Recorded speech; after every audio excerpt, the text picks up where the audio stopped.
নমস্কার, আসসালামু আলাইকুম। কেমন আছেন সবাই? বিনুর পিসে আপনাদের সবাইকে জানাই স্বাগত। আজকে বানাবো চিকেন জালি কাবাব, যেটা আমি রমজান মাসে ফ্রিজে অনেক দিন পর্যন্ত স্টোর করে রেখে দেব। যখন প্রয়োজন হবে আধ ঘন্টা আগে বার করব, তারপরে ফ্রাই করে নেব। চিকেনটা কিমা করার সময় আমি আদা এবং রসুন দিয়ে পেস্ট বানিয়ে নিয়েছিলাম একসঙ্গে। এবারে দিয়ে দেবো ধনেপাতা, কাঁচা লঙ্কা এবং পেঁয়াজ কুচি, একটু হলুদ দেবো, একটু গুঁড়ো লঙ্কা দেবো, নুন দেবো প্রয়োজন মতো, সামান্য তেল, একটা ডিমের সাদা অংশ আলাদা করে নেব, শুধু কুসুমটা দেব, দিয়ে এতে ভালো করে মাখিয়ে নেব। মাখানোটা যেন খুব সুন্দরভাবে হয়। আচ্ছা, এখানে আমি বলে রাখি, এইটা বানিয়ে কিন্তু ফ্রিজে অনেক দিন পর্যন্ত ফ্রোজেন করে স্টোর করা যায়। ডিমের সাদা অংশতে নুন এবং গোলমরিচ দিয়ে ভালো করে ফেটিয়ে নেব।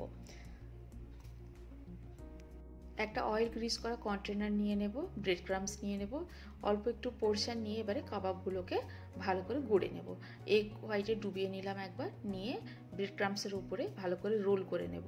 নিয়ে ব্রেড ক্রাম্বসগুলোকে ভালো করে দুই হাত দিয়ে চেপে চেপে গায়ের সঙ্গে মাখিয়ে দেব, যাতে ভালো করে গায়ের সঙ্গে লেগে যায়, ব্রেড ক্রাম্বসগুলো না ছেড়ে যায় তেলে ডোবানোর পরে ভাজার সময়।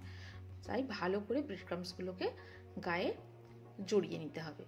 নিয়ে দু হাত দিয়ে ভালো করে প্রেস করে নিতে হবে, নিয়ে ভালো করে কাবাবের আকার দিতে হবে।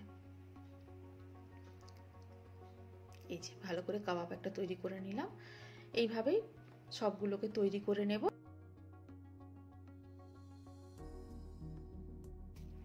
এই যে তৈরি হয়ে গেল আমার কাবাব। এইভাবে আমি কিন্তু একটা গ্রিস করা বক্সে অনেক দিন পর্যন্ত ফ্রিজে স্টোর করে রাখতে পারি। চলুন এবারে ভাজা যাক। আমি কড়াই তেল নিয়ে নিলাম প্রয়োজন মতো। এবারে এগ হোয়াইটের ভেতরে কাবাবগুলোকে ডোবাবো, ডুবিয়ে তেলের ওপর ছেড়ে দেবো। তেলটা কিন্তু মিডিয়াম গরম হবে, খুব বেশি গরম হবে না, হলে কি হবে বাইরের গাটা পুড়ে যাবে, ভেতরে সেদ্ধ হবে না। আঁচটা কিন্তু আমি একদম সিমে রাখবো, রেখে আস্তে আস্তে এপিট ওপিট করে লাল করে ভেজে নেব আস্তে আস্তে।